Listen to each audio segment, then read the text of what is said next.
Kaanyag nga adlaw sa aton tanan mga kaanyag. Subo nga adlaw pamayad-mayad naman kita kag magpakuno-kuno nga mag flower arrangement.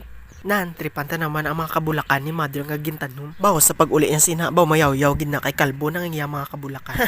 Sorry ka na lang, mother. Pang isa-isa ko na ang mga dahon. Kaginhimo ko nga rose. Di ko balaan kung ano yung pangalan ng bulak nga ni Kamu na pangilalasin na basta mo na nga bulak. Tapos nag-prepare kita sa base. Ay, gamit ko nga base, garapon ini sa mayonnaise. Nga wala na nagamit, gibutangan ko lang sa abaka fabric para mapuslan man Baw, gagana magali ang utok mo kaanya. Charot lang. Pagkatapos gimbutan ko na dayon ang floral foam sa babaw sang base nga ginhimo ko. Kagimbutangan ko sang scotch tape. Kagin palibot-libot nga duangan nga hindi makabuhi. Siya gani nakabuhi. Biskan mo kalawig sa imo tagipusoon nang gadto magyapon siya sa iban, di ba? Tama man. Charot-charot lang. Ibutang na dayon ako sa mga foliage. Kag mga keme-keme nga mga dahon-dahon nga ibutang ko sa kilid. Kag ibutang ko na dayon tong rose nga ginhimo ko nga made of dahon. Ginbutang ko ini para makuha ko ang center. Di ba? Tama man. Pagkatapos ginbutang ko na dayon sa muna. Pero artificial flower na siya ha. Hindi na siya fresh flower ha. Hindi natin afford. Kaya nga aman, mahal abi mga fresh flower kung baklon. Kaya nagamit na lang ako sa mga artificial flower para pwede ko pa i-recycle for the next video. Di ba? Tama man. Pagkatapos sipi-sipi ko na dayon tong bulak sang saging-saging. Ano pangalan sang bulak nga naa mo na magpangilalas basta bulak sang saging-saging